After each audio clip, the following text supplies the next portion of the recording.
started with an opening statement from Coach, then go into questions. If you have a question, go ahead, raise your hand, get my attention. Coach. Great weekend for the Cats. Huge congratulations to women's field hockey and Tracy Fuchs. What an awesome story. To be able to come back, battle, show a ton of grit, and come away with back-to-back national championships.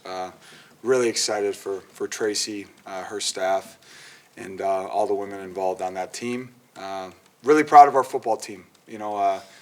Ultimately, our team showed a ton of resolve, a ton of belief, a ton of confidence. Back and forth game.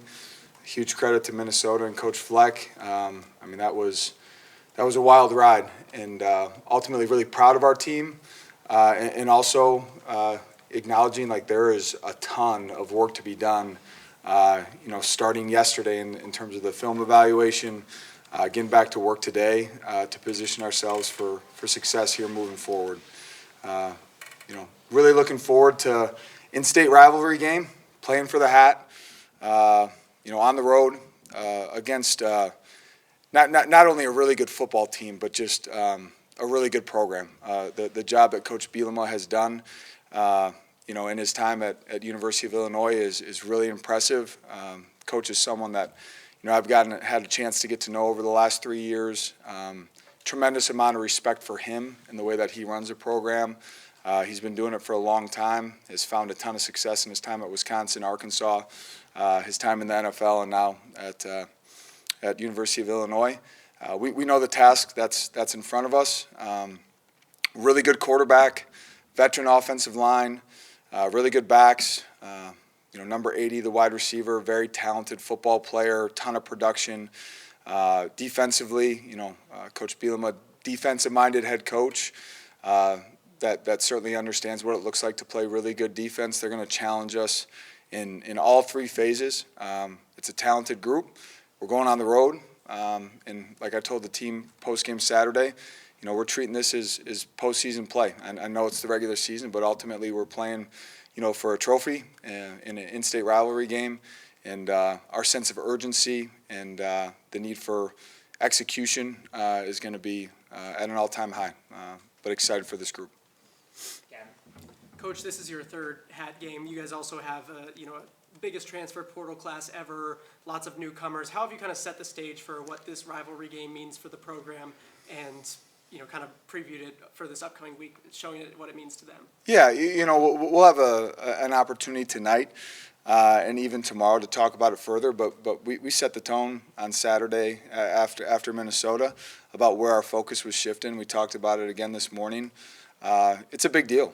At the end of the day, it's a matchup in the Big Ten against an in-state opponent, a great opponent, and ultimately it should be something that this program has in the past and needs to continue to take a great sense of pride in making sure that the hat is here in Evanston, and it currently isn't. So what are we going to do about that?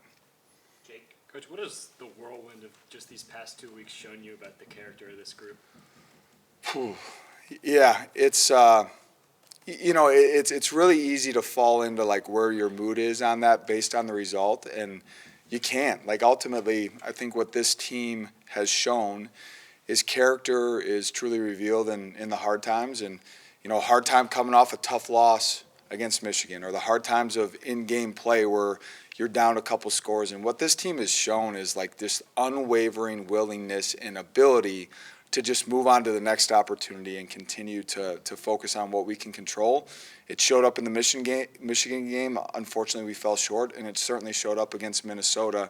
That middle eight was as bad as any of us, I'm sure, have been a part of. The way that we finished the second half, we get a 3-and-out to open the second half. We muff a punt. Next play, Minnesota scores, and our team's ability just to take a breath and focus on the task at hand and get back to work is a reflection of the character of our football team, but also the leadership. The active leadership going on the sideline with Preston Stone and Maculine and Carmine Bastone and Caleb Tiernan, Cam Porter. Hayden Elligan, you can see it on tape after an offensive full start. This is a young guy, only second year in the program, that you can see him on film literally telling the offense, like, hey, guys, just calm down, we're okay, on to the next play. I think those are all indications of not only the character but also the maturity of this football team. Matt. Coach, you've been increasingly open about your faith this season, and after Minnesota, one of the things Preston mentioned was that you prayed over him at half. You know, I know football is a majority Christian sport, and he said that was key motivation, but I want to ask about that in the big picture. You know, Northwestern's a university that brings in people from all over the country, all over the world. Do you think it might be difficult for a recruit, player, or fan to connect with your program if they hold different religious beliefs or are an atheist? And as a proud Christian, how do you bridge those gaps at a non-denominational university? Yeah, Matt, that's a great question. I mean, you know, something that's really important to me, Matt, is that this program continues to prioritize the holistic development of every single young man that's a part of our program, every single person that's a part of our program. And part of that is those that are seeking growth in their spiritual life, that they have opportunities to do that. And that is not just the Christian faith in any areas. There's plenty of guys on this football team that you know, do claim to walk a Christian faith walk, and there's plenty of guys on this team that don't. And that's something that it's important to me that every single person in this program has the ability to seek their own spiritual journey, and at the same time, you know, something that I've learned and can only speak to my personal experience is I'm a much better version of myself when I'm looking for spiritual growth in my own life. And what I can tell you is, in a world that likes to point out differences and find ways to be divisive and divide, the unity that we have is, at least I believe, we're all broken. We're all searching for something. And it's starting with me. I'm flawed, I'm broken, I make mistakes regularly, and for me personally in my walk, the only resolution to that brokenness is a relationship with Jesus Christ. Now that's my personal, you know, walk. That doesn't mean that needs to be anyone else's walk within our program. And you know, praying with Preston, if that wasn't something that I asked for his permission to pray with him, I wouldn't have done it. Ethan. Going into Game 12, I'm kind of curious where you feel like this team has changed or grown the most since Game 1 13 weeks ago, where this team has evolved, whether that be on or off the field. Yeah. Gosh, you know, I've spoken about the leadership on this team for a long time. Like that's something that's just been kind of a constant build dating back to January. You know, we certainly like took actionable steps post first bye after Oregon to like really identify the strengths of our football team. It's been really exciting to see the growth in that wide receiver room. You know, I mean, it's easy to talk about Griff, but you know, to see the emergence of Hayden Elegant, and I know Drew's banged up, but his emergence. Ricky Amarazi has an incredible catch against Minnesota. That's all been really, really positive. Hunter Welsing, you know, seeing some emergence. I know Blake Van Buren's name doesn't get mentioned much, but he's blocking his butt off. You know, it's been great to see a guy like Braden Bruss come into his own at the linebacker position. But ultimately, we talked about it today as a team. You know, wins don't always show up in the same form. They look different, you know.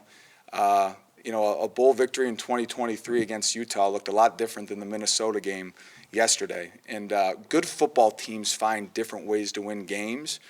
And the offense carried us against Minnesota. They really did. And but we got to be prepared as a football team to find a way. What is the formula that's going to work against Illinois? But to answer your question directly, the emergence, we've been talking about Caleb Komolafe and Joe Hyman and those backs. But what we've seen in the growth of that wide receiver room in the back half of the season has been really impressive. Ted. Coach, I talked to Evan Behrens a couple weeks ago, and we had a nice chat after practice, about 25 minutes or so, very casual, just football related.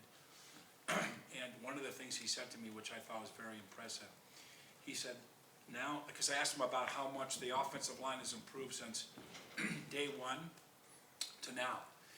And he said, we are getting better literally every game. And he goes, I don't want to say every play, every quarter. He goes, but literally every game, we're getting better. Communication, development, relationships, understanding, doing things. Would you agree with that? Yes, absolutely. And it's a credit to that entire room.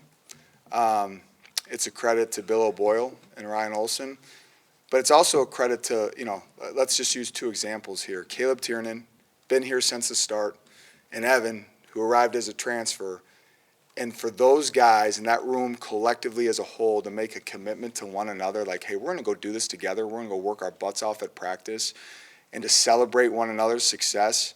To see the smiles of a guy, I'll point out, Xavier, a guy that came here to play a lot of football. Like, that was the expectation, like, for him. He hasn't played a ton for us this year. But I'm telling you, that guy has been improving week by week and is investing in the opportunity here and pouring into that room. It speaks to not only the culture of this football program, but specifically that O-line room.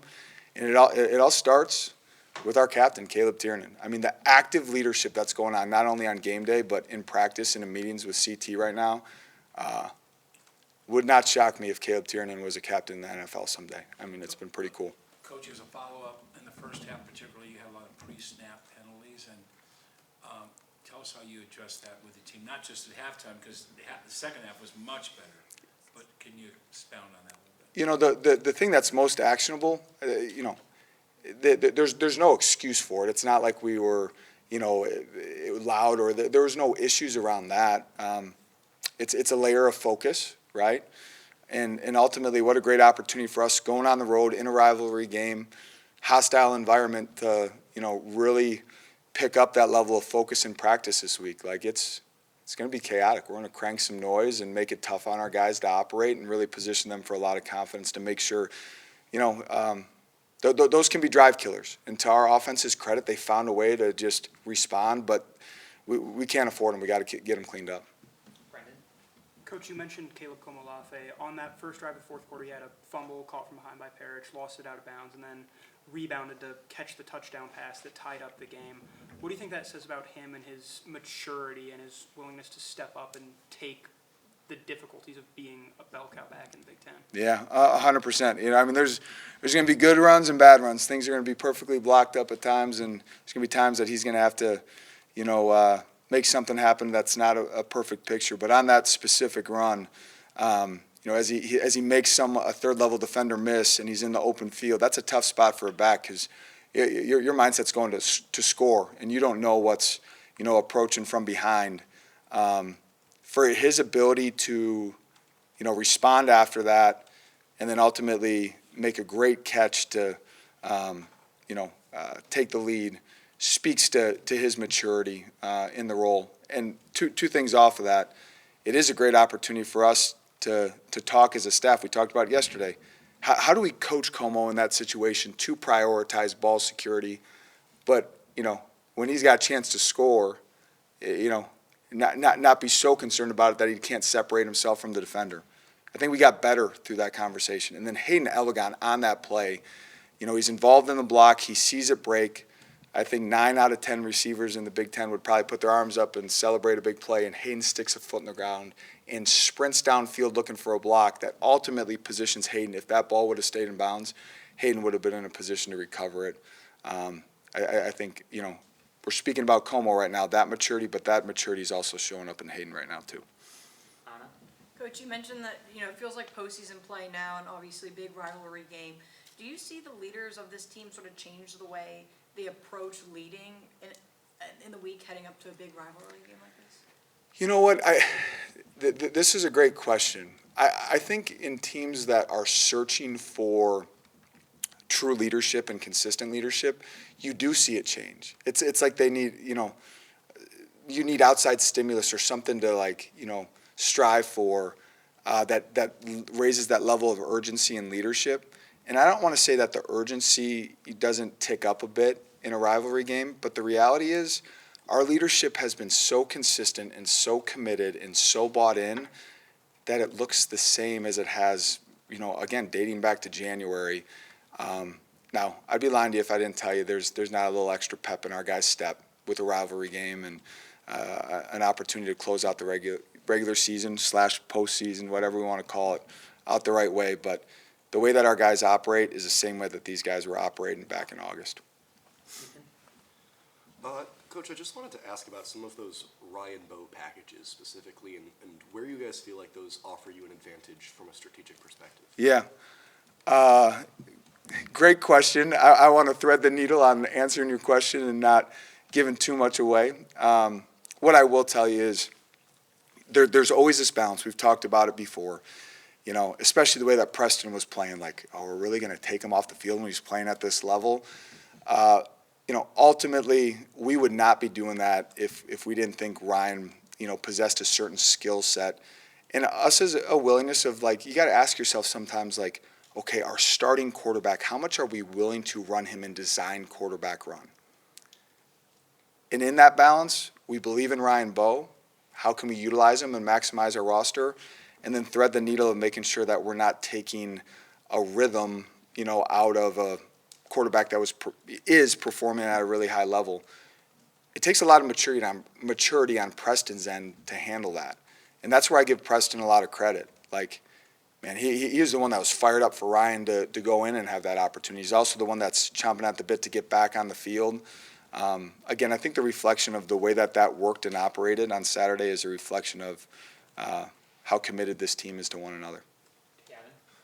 Coach, we saw Antosaka leave the field on Saturday. Drew Wagner was also a surprise on the injury report. Damon Walters didn't play as well. Curious if you had any injury updates from them and kind of their projections heading toward this weekend. And Anto's good to go. I mean, just a minor deal where little dinged up. You know, unfortunately, you know, Drew won't be available this week, which you know, one of the toughest football players I've ever been around, but do not anticipate Drew being available this week. And Damon has been one of those things, it was probably 3 weeks ago, I was telling you guys, it's like day to day. We'll see with Damon. Unfortunately, it has not been progressing at the rate that we initially anticipated. No fault to Damon's. There's no one on this team that is more frustrated with his lack of availability this year than Damon Walters, but you know, we'll be very excited to get him back at some point. Jake? Coach, when you talk about the player leadership of this group, how have you seen just some of the foremost leaders on this team both emulate some of the styles of the guys that were here when you first got here, like Bryce Gallagher, Xander Mueller, and also just pair that with their own brand of leadership and bring their own perspective to the table this season? Yeah, that's a great question. Like, all leaders need great mentors. You know, my responsibility as a leader, I better have some good mentors in my life to, you know, help me figure some things out. No different for a player, right? And the names you mentioned, I mean, the tone that Bryce Gallagher set, and Xander Mueller, and Bryce Kurtz, and Coco Zuma, like, there's countless names to mention. But what I will say, and something that we talk about regularly, is like two critical elements to any effective leader, you know, are first, authenticity. Like, Mac Uline is a unique leader. Like, he is not afraid to ruffle feathers and just tell you how it is, and that's what I love about Mac. But the reason it works is because that's just who Mac is. He's authentic and genuine, and people know that and they see that. And secondly, credibility. You know, like, no one can lead from a platform where they don't have credibility. And where I've really challenged our team, and specifically our leaders in Leadership Council dating back to January, is your foundation for leadership is built on credibility. And when you fracture that, and how do you fracture that? Well, you fracture that by saying you're a leader, but showing up to a team meeting late, or not giving it your all in a workout. Like, you have to protect that credibility with everything that you got. And that's what has really shown up to me about this leadership group, Caleb Tiernan being a great example. Mac Uline and Caleb Tiernan couldn't be, you know, more vastly different in their leadership styles, but they're authentic. They're truly themselves in those roles, and they've built incredible credibility. Cam Porter can fall in that category as well, Carmine. I think that's why we've seen so much fruits from the leadership of those guys. Brandon? Coach, two-parter for you. So Aiden Hubbard did not play Saturday. First off, do you have any updates on his status? And then second of all, a guy like Michael Kilbane coming in and stepping up, what have you seen from him, and what do you think that says about the depth and, you know, the desire in that defensive line room? Yeah, Kilbane's a stud. I mean, he is, you know, Mike's one of those guys that, like, he shows up in the stat line at times and other times he doesn't, but so disruptive. It's good that we've had depth in that room because we've needed it this year. In reference to Aiden, I know Aiden's doing everything he can to get back for this game. This game, all games mean a lot to Hubs, but this one specifically being a rivalry game, he's going to be a later in the week decision, but there is a chance that Hubs will be available. The crazy swings in the Minnesota game kind of reminded me of Illinois in 2023. Yeah. So a couple questions there. What's the craziest game you've coached in? And then as more direct follow-up, what's the confidence in the offense that that kind of performance isn't an outlier the way that Illinois was, where you still had that game and then made a change at OC in the offseason? Yeah. At the end of the day, I mean, I think that is a great comparison, Matt. I do. That Illinois game back in 2023, there are so many parallels between that game and Minnesota's game, and where special teams factored into all that. Ultimately, what is really exciting for me to see from this past Saturday is the production on offense was not gimmicky. It wasn't like crazy stuff was happening. It was just like consistent execution and timing and belief against a really good Minnesota defense. And I think the fun challenge for our offense going into Illinois against a really good Illinois team and a really well-coached Illinois defense that's going to present different challenges than Minnesota is are we feeling good about ourselves because we had a good game? Or are we like urgent, excited, and confident to go attack the next opportunity? And already this morning with the Illinois walkthrough, you can tell that the guys are, Minnesota's in the past, they're focused on Illinois. We're going to need another great game out of that entire offense. Craziest game you've coached in? Craziest game I've coached in. Oh, gosh. That's a tough question. There's been a lot of wild rides. The Minnesota game in 2023 was, that was a wild ride for sure. Time for a couple more. Ethan? Coach, on the offensive end, you mentioned guys like Van Buren and Elegon who have really impressed you. I'm curious if there's anyone on the defensive end or on special teams who maybe don't get the headlines, but when you put on the tape, you notice they're doing just a lot of the small things right. Yeah. No, that's a good question. Guys that stand out, to me, specifically on special teams. Nigel Glover, has just really, really come into his own on special teams. Luke Akers is someone that did not have his best day kicking off on Saturday, but has been such a consistent presence as our punter. Shame on me for not already mentioning Jack Olson. Come on, the consistency that he's shown. On the defense side of the ball, my view's probably a little warped. After giving up, 35 points, and we're that entire group is like chomping at the bit to get back to practice and make some adjustments and make some improvements, but. Najee Story is someone, to me, on that defense line. We talk about Carm, we talk about the defensive ends, but two guys that have really started to step up their level of play, Brendan Flakes and Najee Story, but specifically Najee. I think Naj would be the first one to tell you his front half of the season was just okay, but he's really coming to his own in the back half of the season. Last one, Brendan. Coach, you talked about execution. That final drive, 14 plays, 60 yards, 7.5 minutes off the clock. Can you just speak to the team's maturity and willingness to go out there and finish that drive and balance both trying to score with also the clock? Yeah, it's a credit to Preston. It's a credit to our entire offense. It's a credit to Coach Lujan. It's a credit to the communication going on. That field zone that we were in, there's a lot of factors there. Potential first down, kicking a field goal, going for it on fourth. There's all these things going on. I thought it was managed and communicated really well.